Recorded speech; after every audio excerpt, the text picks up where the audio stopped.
Ovennya lagi di bawah.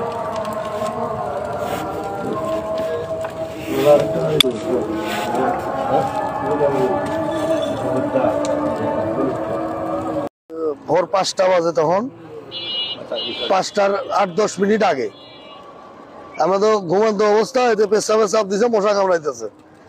উঠি পেশাব করতেছি, হুন্ডা একটা আসে না, দাঁড়াইলো। দাঁড়ার পরে দেখি দাও দাও করে আগুন জ্বলতেছে।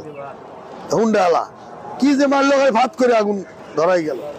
তারপর তো আমরা তো বেশ করে ড্রাইভার ছিলাম এখানে, এতে পানি পুনি আনিয়ে কোনো রকম পানি টুনি দিতে দিতে পরে আবার ফায়ার সার্ভিসে ফোন দিলাম, হেরা আবার আইলো, আমরাও পানি টানি দিলাম। দেওয়ার পরে এই এই এই অবস্থা, পুরি টুরি সাপ। কারণ এই গাড়ির মালিকের এই ক্ষতি, এটা কি দেশে, এটা কেমন, এটা কি একটা অবস্থা। আমাদের জীবনের তো আমরাও তো শুয়েছিলাম পাশে, আমাদের গাড়িতে তো আগুন দিতে পারতো। আপনাদের রংপুর থেকে আসছে, আমি আসি মিরপুরে মাল্লা ভাইয়া, এনে কেবল মনে করেন আসে শুয়েছি, এর ভিতরেই এই ভোরবেলা দেখেন এই অবস্থা। কতজন আসছিল? ওরা 2 জন আসছিল হুন্ডায়। হ্যাঁ, আমি পেশাবে ছিলাম, পেশাব করবে গেছি ওই সময়। আমি ওই জায়গায় দারোয়ান ছিল, দারোয়ানে জিজ্ঞেস করলাম যে বাবা মশা কামড়া দিচ্ছে, কয়েল আছে নাকি? কছে কয়েল নাই। পেশাব করে বসছি, খালি দেখলাম যে হুন্ডাটা এনে আইসা খাড়াইলো।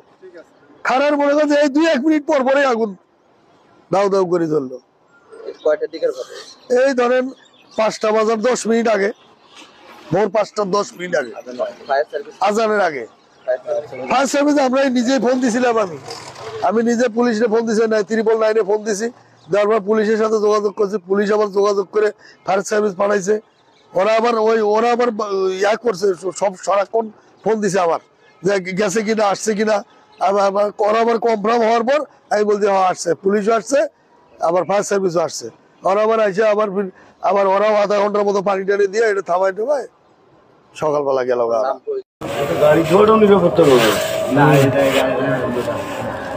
কথা বল। হ্যাঁ, ঘুমেছি গাড়ি দেখান, আগে তুমি দেখান।